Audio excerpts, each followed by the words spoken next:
You're gonna die. Aquaman 2. Whether out here on this desert or somewhere else down the road.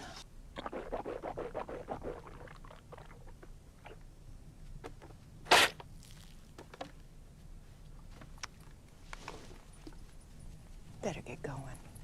Aquaman and the Lost Kingdom is directed by James Wan and it stars Jason Momoa. And in the final film of the DCEU, Black Manta is still trying to avenge his father's death by killing Aquaman and everything that he loves. To stop him, Aquaman reunites with his brother to try and take him down. Now, this movie is pretty much dead in the water. Warner Brothers has basically just pushed it out near Christmas to see what it does. Might make back its money, which I'm 99.9% sure that it will not.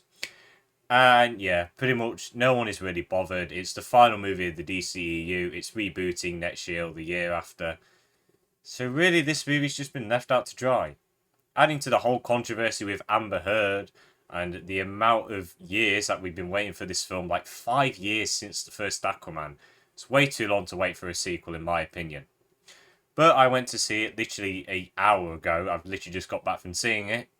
And what did I think? It's another bang average superhero movie that does absolutely nothing new.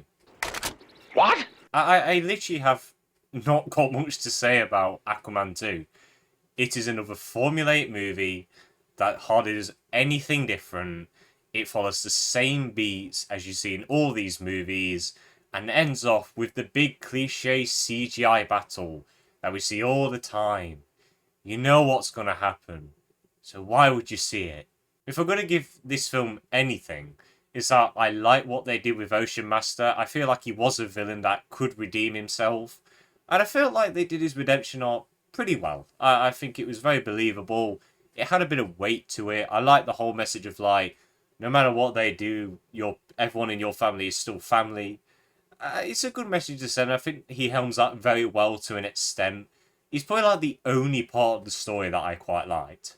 But everything else, I mean, it is what it is. Like Black Manta, honestly, we know his motivation, but we don't really care because the first movie set him up so poorly that we just really don't care. Really, like he's not really a bland villain, but he's just there. He's intimidating. He's probably more powerful than the villain from the last movie, and he's a little bit more threatening. I'll give him that, but that's it, really. He's literally nothing.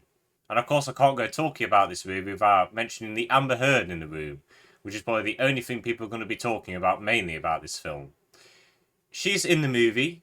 She has lines in the movie. She's certainly there. Whether she does anything to affect the plot, that's a different story. She's literally absent for about 40 minutes because, spoiler alert here, but she gets injured in a battle. And the only prominent thing that she does in this film is do like, oh, the villain's about to kill the hero, but she saves him at the last minute. By the way, they do that like 10 times throughout this movie, and it got so old after the first time. I'm getting sick and tired of these sort of movies doing that all the flipping time. That's all she does. And they kind of like edit her out the movie as much as they can without affecting the flow of the story. For example, there's this one bit where they're doing some exposition about this lost kingdom and how if it re-emerges, it's fatal to the world.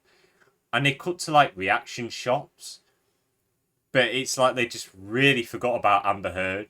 It's just like little things like that. They just try and cut her out as much as they can to try and stray away from her. But the thing is, there's some scenes where she has to be included, otherwise it just doesn't really make sense. And that's it, really. She literally does nothing in this movie. A weekend rewrite. She can be cut out of the film entirely. So what else is good about this movie? Well, Jason Momoa is great as Aquaman. And I think his chemistry with Patrick Wilson was really strong as well. I think they had a really good bond. Made them feel like brothers. The action was fine. It had a bit of oomph to it, I'd say.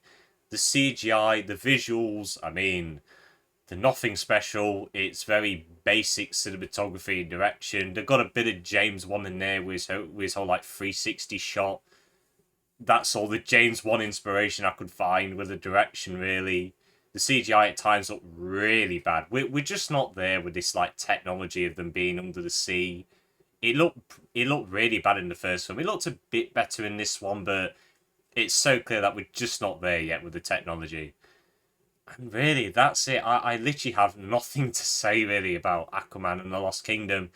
It's not boring. It's fun enough. There is some entertainment value there. But you know what's going to happen. You know the beats. So, really, why would you go really watch it, really? I'd say if you really want to watch it, just wait till it comes out on streaming or something. There's not really any need to watch this film, really.